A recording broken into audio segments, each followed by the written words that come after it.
Ram Ram mummy. Ram Ram बेटा राम।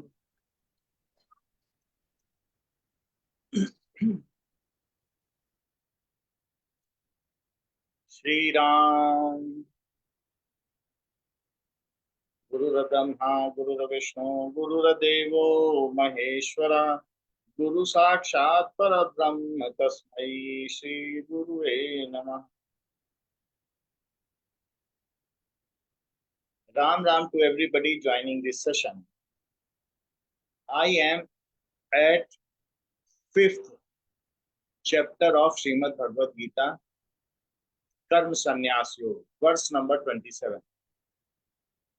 स्पर्शान् कृत्वा बहिर्बाह्यान् चक्षुश्चैवान्तरे ध्रुवो प्राणापानौ समौ कृत्वा नासाभ्यन्तरचारिणो.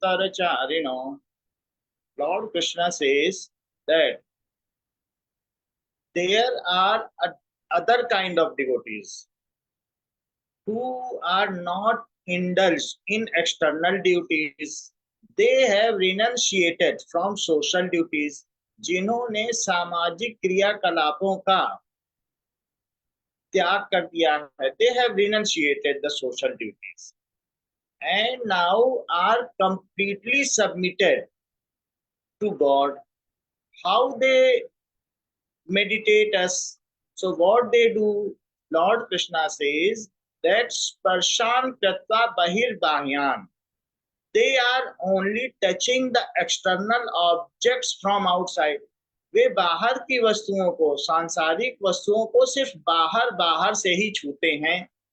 So they are making contact with the social things, the different objects from outside only. They do not indulge their mind and intellect to it. स्पर्शान कृत्वा बहिर्बाह्यान् चक्षु इव antare भ्रुवो. However, their eyes are constantly fixed. Antare bhuvo, both of the eyes. If you open both of your eyes, then you are attached to this world. If you close both of your eyes, then a sleep catches you. However, if it is half open and half closed, this is a different segment of devotees. ये दूसरे प्रकार के लोग हैं जो पूरी तरीके से, जिन्होंने कर्म का संन्यास कर दिया है और नित्य कर्म ही करते हैं. अपनी शुचिता के लिए, अपनी पवित्रता के लिए जो रोजमर्रा के कर्म सिर्फ वही करते हैं और सांसारिक अपने कर्तव्यों का जिन्होंने त्याग कर दिया है और अब उन्हें वो करने की भी जरूरत नहीं है क्योंकि उनमें उनकी आसक्ति नहीं है. As they are not attached to them, so they think why get fixed to them, why not only focused on Lord's meditation. So what they do, they only touch the external object from outside. वे अपनी इंद्रियों के द्वारा उन बाहरी जो भी चीजें हैं बरतने वाली उनको बरतते हैं. However, chakshu iv antare bhuvo, that is the between eyebrows, their eyes are half open, half closed, and antare bhuvo, at the tip of nose they keep their eyes. Means they are equilibrium, not seeing outside, not seeing inside. They are at the mid position. Such kind of ऐसे भी प्रकार की साधनाएं हैं जिसमें बहुत कुछ किया जाता है, उल्टे हो जाते हैं, शीर्षासन हो जाता है, एक पादासन भी हो जाता है, ऐसे न जाने कितनी साधनाएं हैं. तो उनमें से एक हठ योग की भी कई साधनाएं, उनमें से एक ये भी साधना है कि अपनी नासिका के अग्रभाग पर, at the tip of your nose, when you focus your both of eyes, then the thoughts are not coming. Such is a different kinds of devotion, and it is not for devotees. It is not a bhakti yoga. It is a different kind of path of spiritualism. However, Lord Krishna is stating all the paths which were adopted by different devotees at that time. जो अलग अलग, आज भी ऐसे बहुत सारे devotee हैं, भगवान के भक्त हैं, जो इस प्रकार के अलग अलग मार्गों से होते हुए भगवान के रास्ते पर पहुंचते हैं. So what they do, sparshan kratva bahirbahyaan, that means they are making contacts of outside object only externally. Chakshu cha iv antare bhruvo, and chakshu cha iv antare, both of your eyes at between of the eyebrows at the tip of nose. They keep it. Pran apano samapratva. Pran, whatever is going outside, it is known as pranavayu. If something is going outside, that's why it is stated that pran has gone out. Pran nikal gaye hain. Whatever is gone out, it is a kind of energy. Pran and apan. So whatever is breath in and whatever is breath out, they keep the equal ratio of incoming air and outgoing air at the same rate, at the same volume. That is, there is a kind of equilibrium in both of the volumes of air. So they make their body in such a manner that whatever air is inhaled, only that amount of air at the similar rate is exhaled.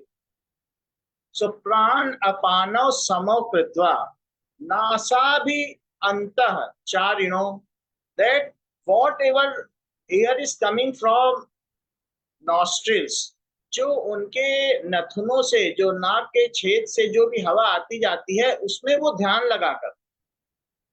Such kind of meditation was also done by Gautam Buddha. It is pran apan, an apan satiyo. So this kind of devotion, if we are focusing on whatever air is going and inside, and if we are focusing, then it is also a path. So यदि हम अपने सांस के आने और जाने पर ध्यान लगाते हैं, तो ये भी एक योग है. यदि हम नासिका के अग्रभाग पर ध्यान लगाते हैं, तो ये भी योग है. लेकिन इस प्रकार के योग किसी बड़े संत की उपस्थिति में, साक्षात उपस्थिति में सामने होना चाहिए, किताब नहीं पढ़नी चाहिए. साक्षात उपस्थिति में किसी ट्रेंड टीचर की उपस्थिति में ही किया जाना चाहिए, नहीं तो शरीर को नुकसान पहुंच सकता. However, such kind of devotions was widely spread at that time, who have left this worldly and social duties. So Lord Krishna is stating about it. However, at the end of all other spiritual path, Lord Krishna suggests that devotion or bhakti marg is still supreme among all. अंत में भगवान बताते हैं कि ये सब ठीक है, ऐसा भी लोग करते हैं. For what? They want to self-realize. वे अपनी आंतर चेतना को प्राप्त करने के लिए, आत्मानुभूति के लिए करते हैं. This is for self-realization. However, for God realization, it is up to the grace of God. अगर उन्हें परमात्मानुभूति चाहिए, भगवत कृपा चाहिए, तो ये भगवान के ऊपर ही होता है कि वे हम पर कब कृपा करें. आत्मानुभूति तो हो जाती है, पर परमात्मानुभूति के लिए भक्ति मार्ग ही है. उसके आगे अगर बढ़ना है तो आपको भगवान की भक्ति करनी होगी. Whatever their different life forms, how they descended on earth, what were their avatars, उनके क्या अवतार हुए हैं, उनकी चर्चा करना, उनके रूप की चर्चा करना, भगवान के नाम की चर्चा करना, chanting the name of God. So these makes God pleased, and ultimately the Bhagavad Kripa, God realization. So at the last of this chapter, Lord Krishna suggests that though this is okay, however, again the path of devotion is better. So the translation, literal meaning of this is keeping the external objects outside the eyes at the juncture of eyebrows, and making equal the outgoing and incoming breath that move through the nostril. The contemplative, what does it mean by contemplative? Who has deep and constant objectives. जो ध्येय करता है, जो पथगामी है, जो लक्ष्य करता है, जिसका कुछ लक्ष्य है, that contemplative. The contemplative person, that is the spiritual meditator. What it does, उसका लक्ष्य कोई एक जीवन में खत्म नहीं होता. कई जन्मों से भगवान ने मनुष्य योनि दी है, तो उसके भी अपने लक्ष्य हो गए हैं. उसके पहले तो भगवान के कर्तव्य थे. Earlier it was the duty of our Lord, how to it was done by Lord that we are evolved up to human race. But from human race onwards, when our mental consciousness and logical consciousness are at a certain level higher, then it becomes our duty also that to reach our God, super soul, as sooner as possible. जब हमें आंतर चेतना का प्रादुर्भाव होता है, जब हमारे अंदर मानसिक चेतना और बौद्धिक चेतना उदित हो जाती है एक किसी स्तर तक, तो अब हमारा भी कर्तव्य बन जाता है कि हम उस परमात्मा को शीघ्र अतिशीघ्र प्राप्त करें। जब बच्चे को इस समझ आ जाती है कि अरे माँ तो सामने खड़ी है, my mother is just in front of it, then that boy, that child, that kid, that sibling leaves the toy there itself and runs towards mother. In the similar manner, when we feel that we are at the proximity of our Lord, somewhere God is there, some harbingers, कुछ घंटियां बजने लगती हैं, कुछ संदेश आने लगते हैं, अनुभूति होने लगती है, तो ऐसे में भक्त अपना भी लक्ष्य बना लेता है जो कई जन्मों के अंतर पर पूरा होता है। एंड दैट डीप ऑब्जेक्टिव्स, वो लक्ष्य जो बहुत गहरा लक्ष्य है, जन्म जन्मांतर तक चलता है, उसको कंटेम्पलेटिव कहा गया। That contemplative meditator, what does that contemplative meditator does? Who has control over his organs, mind and intellect, should be fully intent on liberation. उसका एकमात्र लक्ष्य होता है कि प्रभु को प्राप्त कर लेना। And free from desire, fear and anger. Who is he who is ever is verily free.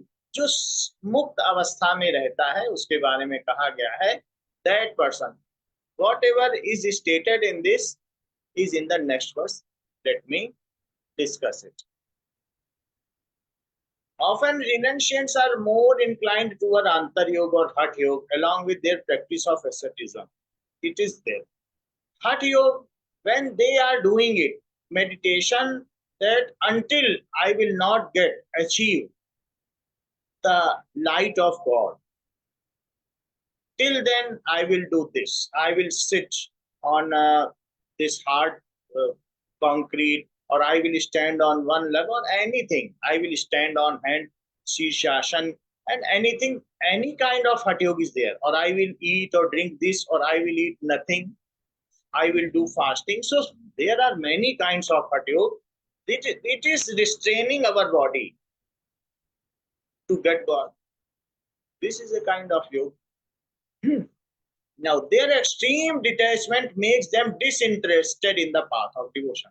However, by doing this, अगर आप सोचेंगे मैं खाना नहीं खाऊंगा, पानी नहीं पीऊंगा, तो ऐसे में आपका ज्यादा ध्यान इस बात पर रहेगा कि मुझे पानी नहीं पीना, कोई पानी ना दे दे। आपका ध्यान इस बात पर नहीं रहेगा कि मुझे भगवान की भक्ति करनी है, भगवान कितने प्यारे हैं, उनका चेहरा कितना प्यारा है, उनका नाम कितना प्यारा है, चलो उस भगवान की दूसरों से चर्चा करें, इस पर ध्यान ही नहीं रहेगा।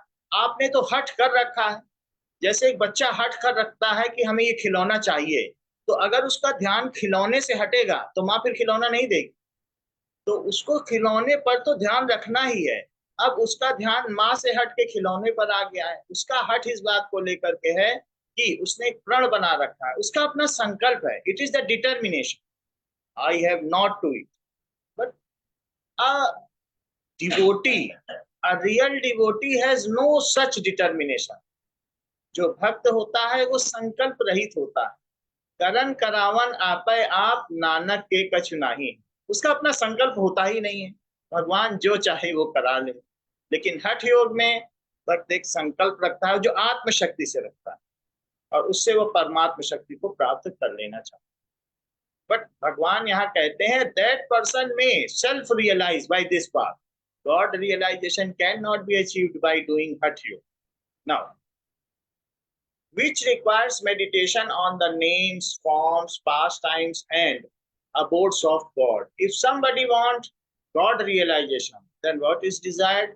The names, chanting of names, forms, भगवान के कितने रूप हुए हैं, कितने अवतार हुए हैं, उन फॉर्म्स के बारे में चर्चा करना, chanting the names, उनके मंत्र का जाप करना, pastimes, भगवान कब कब आए हैं, उनका कितना कितना मनोहर चित्र रहा है, उन सब के बारे में जो पहले के अवतार हैं। एंड अबोर्ड्स, भगवान कहाँ कहाँ रहते हैं, जो भी चीज भगवान से संबंधित हम जानते हैं या नहीं जानते या दूसरा जानता है, उस चर्चा को सुनना, उसकी चर्चा करना, अपने प्रियतम की चर्चा करना, ऐसा करना। ऐसा कर्म सन्यासी नहीं करता। जो भक्त है वो भगवान के बारे में चर्चा करता है, और जो ऐसा चर्चा करता है वही परमात्मा कृपा को, भगवत कृपा को प्राप्त करता है, हठ योगी नहीं। Such is said by Lord Krishna in next of the verse. He says that such ascetics shut out through the sense objects by controlling their sight and breath. They focus their gaze between eyebrows. If we control the incoming and outgoing air, gaze them, उनको मापने लग जाए, ये हवा अंदर आई, ये बाहर गई, this is also a matter. Various kinds of 18 yogas are there, and one of is the hati. They focus their gaze between their eyebrows. If the eyes are fully closed, sleep may overtake, that I have already told, and if it is half closed, then we are attached to world. So that person is taking the midway, half closed eyes, and that is focusing on the tip of nose. नासिका के अग्रभाग पर वो ध्यान लगाता हुआ और प्राण और अपान वायु को सम करता हुआ वो आन अपान सती योग करता हुआ भगवान के ओर बढ़ता जाता। Now, such ascetic practice lead to Atma Gyan, that is the knowledge of self, not to Brahma Gyan. Hence, the ascetic path must also be consummated through devotion to God. अगर कोई इस पाथ को कर भी रहा है तो भी उसे भक्ति मार्ग तो अपनाना ही पड़ेगा। It should be consummated. इसमें और अतिरिक्त क्या जोड़ना होगा? भगवान की भक्ति। लेकिन ये बहुत कठिन मार्ग है।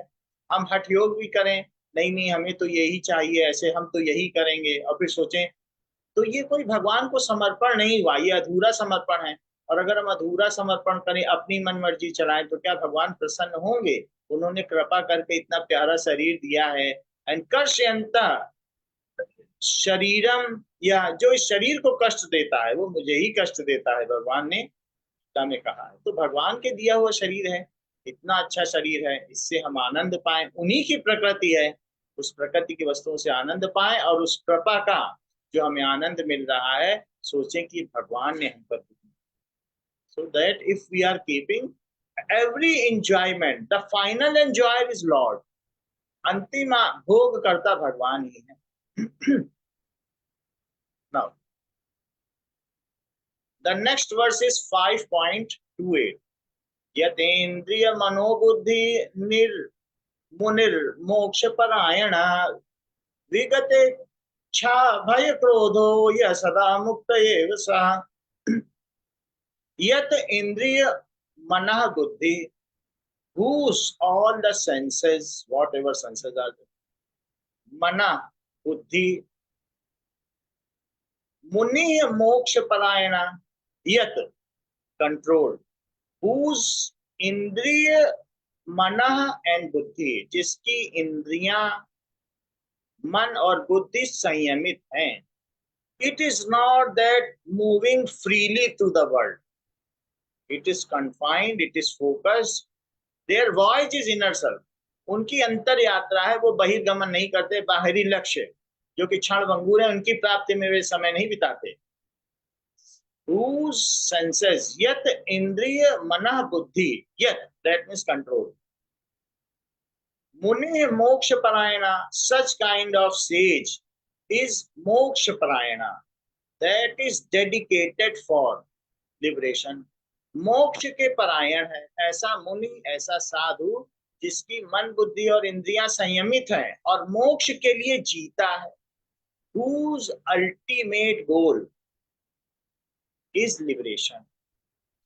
विगते इच्छा भय क्रोधो, विगत इच्छा, free, vigat, free from desire, free from bhaya, free from krodh.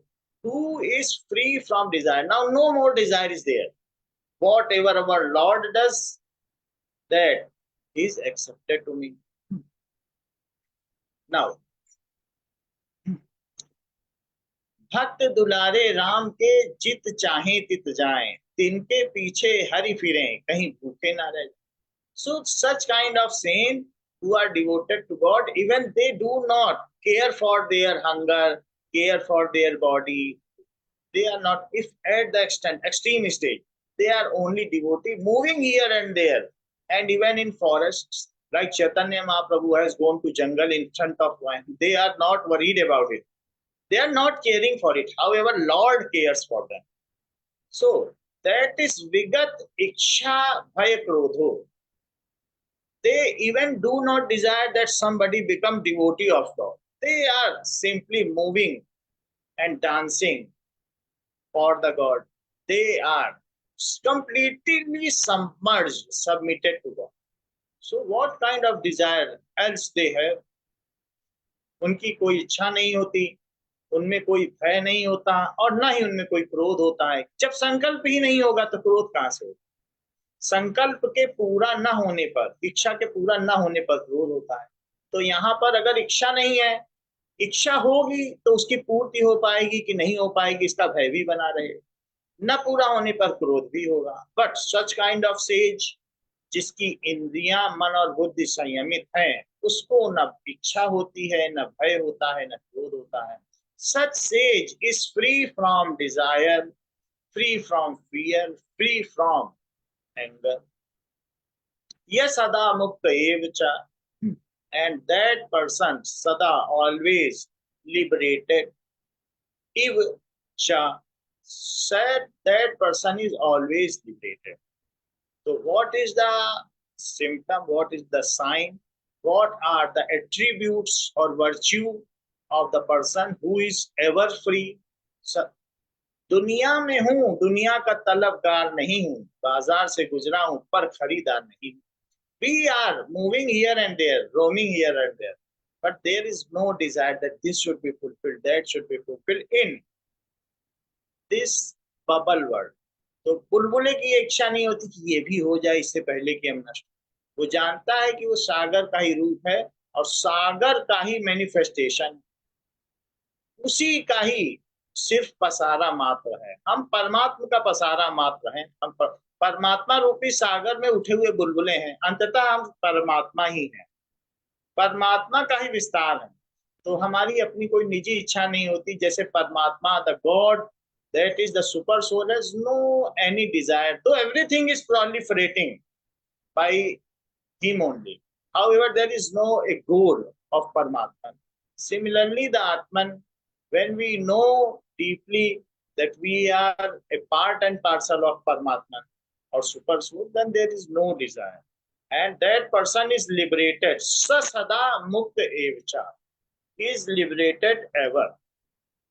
Now, the literal meaning of this verse is keeping the external objects outside the eyes at the juncture of eyebrows and making equal to outgoing and incoming breath. That is both of the verse. In earlier 27 and 28 are combined and their literal meaning has been given here.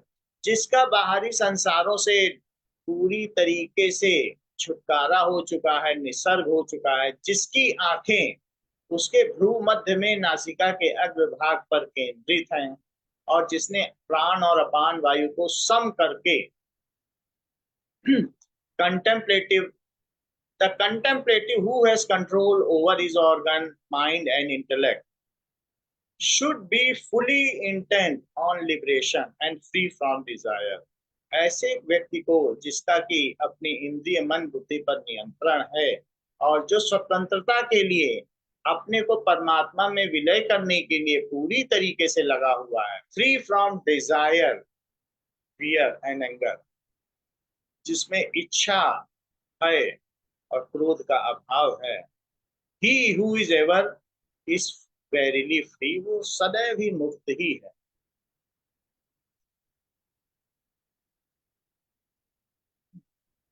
Now the last verse of this is 5.29, 5th chapter, 29th verse.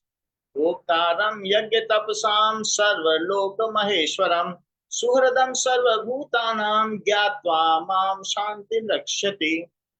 भोक्तारं, enjoyer, whatever we do, whatever we put in fire, जो भी हम यज्ञ की अग्नि में, divine fire जो हम डालते हैं, जो भी हम ईश्वर को समर्पित करते हैं, यद्यपि यो याम याम तनु भक्त श्रद्धार्चितुम इच्छति तस्य तस्य अचलाम श्रद्धाम तामेव विदधाम्यहम्।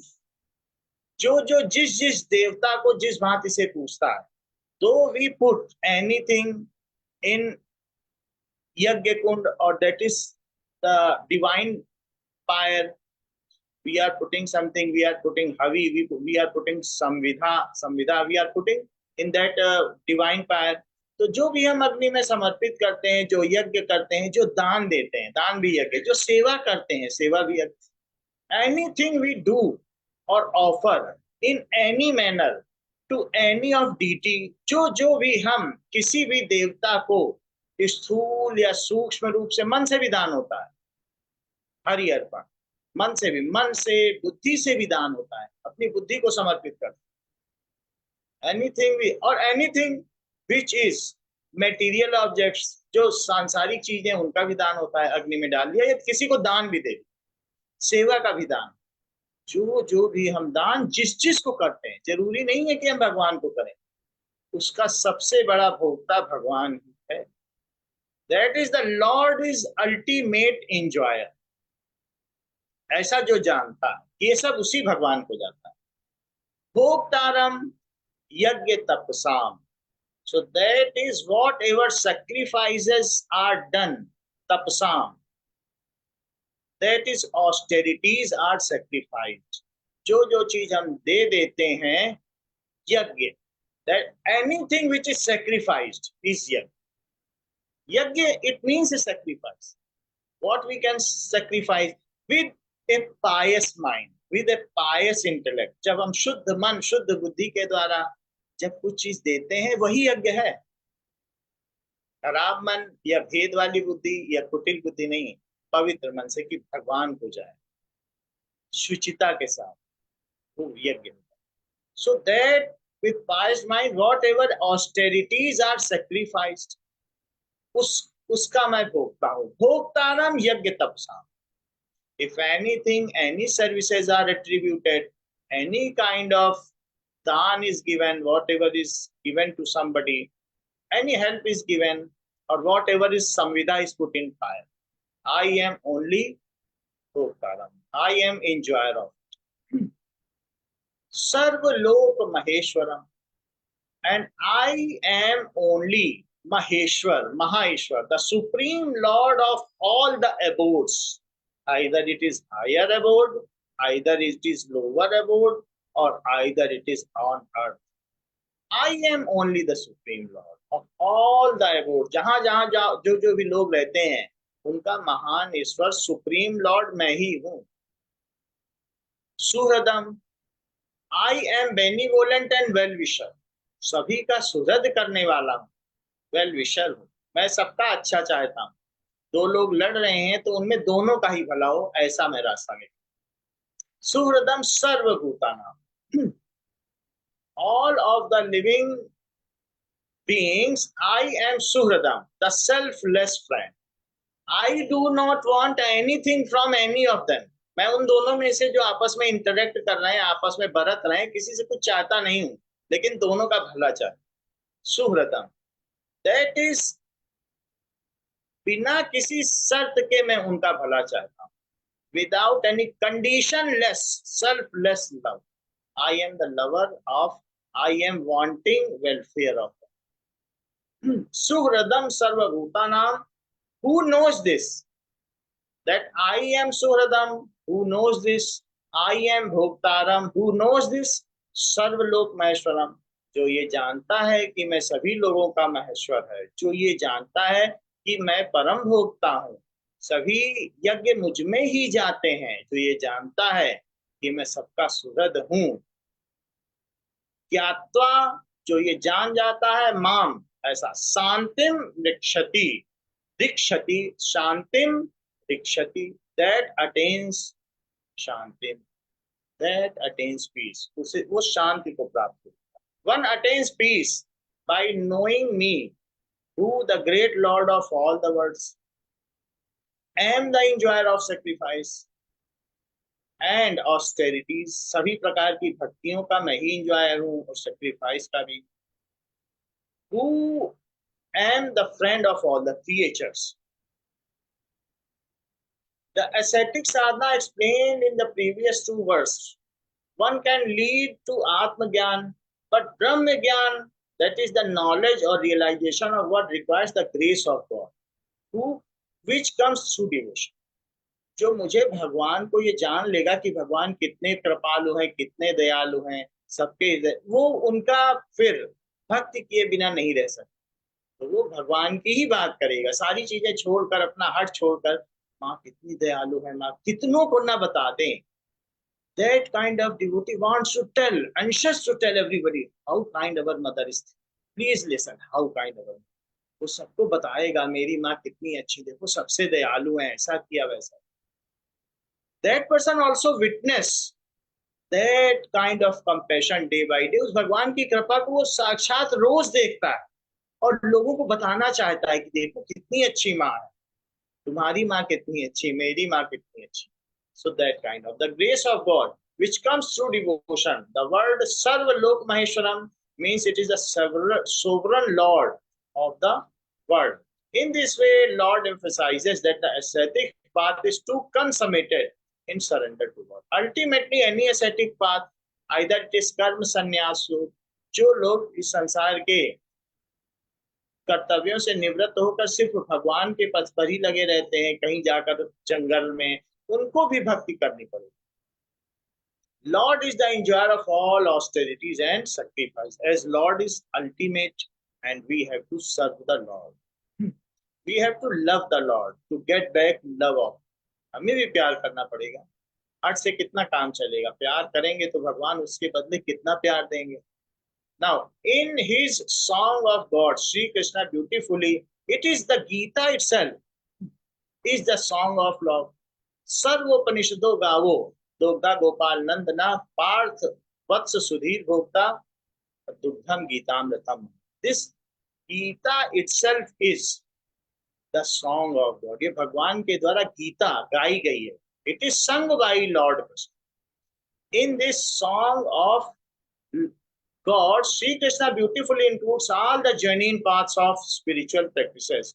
So he has dictated, explains 18 kinds of devotion, path of devotion, and ultimately everywhere, either it is 46th verse of 6th chapter, 22nd verse of 8th chapter, 54th verse of 11th chapter, or the 55th verse of 18th chapter, at last Lord Krishna says कि सर्वधर्मान परित्यज्य माम एकम शरणम व्रज अहम त्वाम सर्व पापेभ्यः मोक्षयिष्यामि मा शुचा. तो सभी धर्मों को, सभी मार्गों को, जितने भी मैंने मार्ग बताए छोड़कर तू सिर्फ मेरा भक्त हो जा, मेरे परायण हो जा, मैं तुम्हें सभी भय से मुक्त करता हूं, इसमें कोई संदेह नहीं. So such is the compassion of Lord and such is the necessity of devotion. भक्ति मार्ग तो अंतिम मार्ग है, भक्ति मार्ग सबसे श्रेष्ठ मार्ग है. जो भगवान को भक्ति करते हैं, अपनी माँ से प्यार करते हैं, उसको जताते भी हैं. प्रहलाद ने तो कितना अच्छा स्तुति किया है, वो स्तुति दी है कल्याण में, पढ़ने लायक है कि वो भगवान को जब हम जताते हैं तो भगवान को खुशी मिलती. कैसे स्तुति करें, भगवान सामने आ जाएंगे, उनकी हम कैसे प्रशंसा करेंगे. मान लो आज आ ही गए तो कैसे किया जाए. ध्रुव ने कैसी स्तुति की है, स्तुति पढ़ते पढ़ते आंसू आ जाते हैं. कितने छोटे छोटे बालक भगवान के आने पर कैसे स्तुति कर लेते हैं. So it is the path of devotion. We have to express our love to that God of love, then only we can get the bliss of infinite. हम अपने प्रेम को उस परमात्मा के प्रति प्रकट करें, उस अनंत प्रेम को पाने के लिए, उस पात्रता को पाने के लिए हमें बार बार प्रकट करना होगा अपने प्रेम को कि भगवान तूने क्या किया है. इससे उनकी भगवत कृपा और आसान हो जाती है. हम सुपात्र होते जाते, वो तो करते ही हैं, लेकिन हमें पात्रता बढ़ती जा रही है, हमारा बर्तन भर जाता है. जो आली जर्फ हैं कम जर्फ से यूं झुक के मिलते हैं, सुराही जिस तरह लबरेज कर देती है पैमान. जो बड़े लोग हैं वो छोटे लोगों से ऐसे झुक झुक के मिलते हैं जैसे सुराही जरा सा गिरती है तो ग्लास लबालब भर जाता। So our God is having such a grace. So He want constantly to pour compassion on us. However, we should have that is capacity so that we are filled up to brim. जैसे कि हम मुहाने तक लबालब भर जाएं, में वो पात्रता होनी चाहिए। हम ग्लास उल्टा करके न रखे रहें कि पता चला कृपा ही नहीं आ पा रही। तो हम अपनी पात्रता को निरंतर बढ़ाए जाएं, उसकी स्तुति करते चले जाएं, जिससे हमें स्तुति करने की योग्यता आ जाए।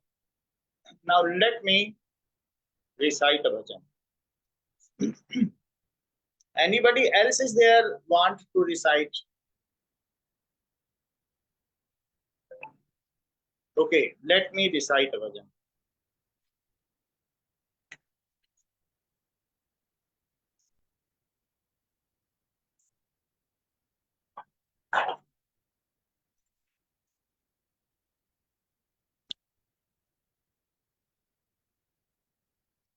करूं वंदना बारंबार,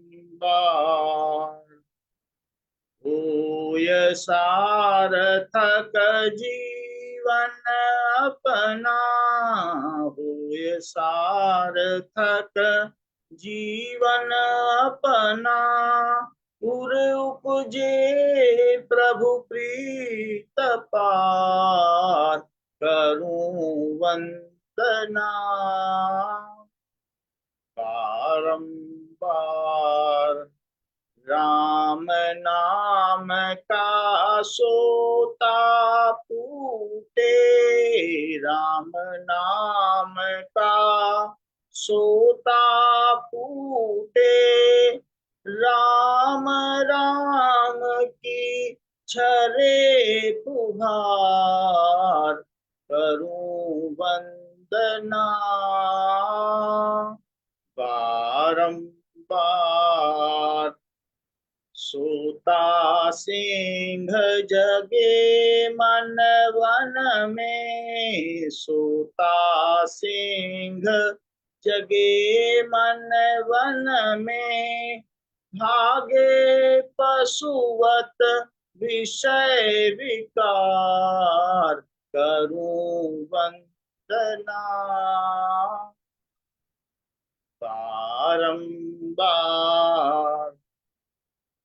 हृदय को किला कूप करे कस, हृदय को किला कूप करे कस, रामा रामा करे गुहार, करूं वंदना बारंबार।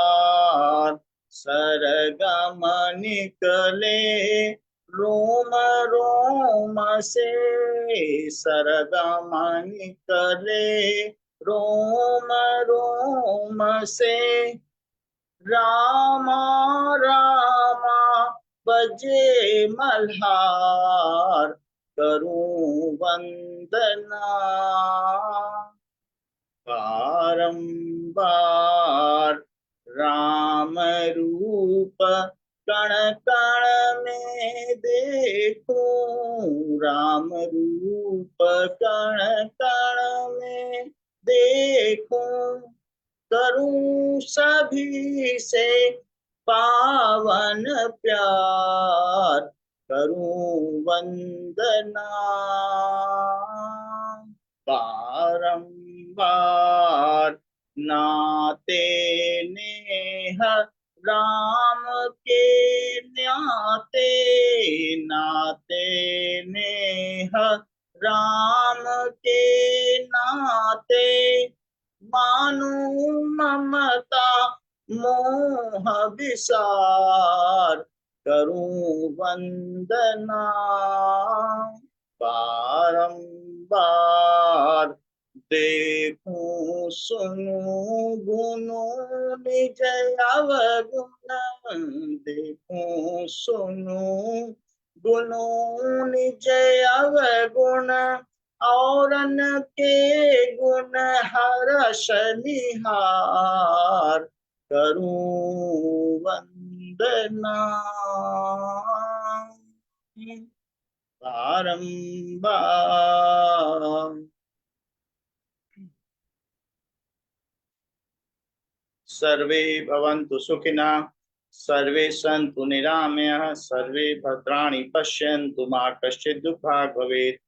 न तोहं कामये राज्यं न स्वर्गं न पुनर्भवं, कामये दुःखतप्तानां प्राणिनामार्तनाशनम्।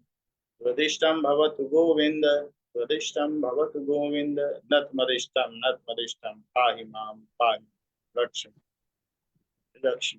तेरी इच्छा पूर्ण हो। सब देवी शरण अपने चरणों में। श्री राम।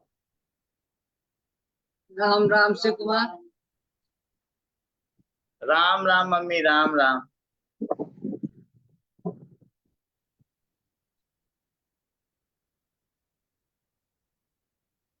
ठीक है, राम राम पापा, राम। बहुत अच्छा रहा, बहुत अच्छा बोले, बहुत अच्छा भजन तो बहुत अच्छा लगा, सब अच्छा। राम राम।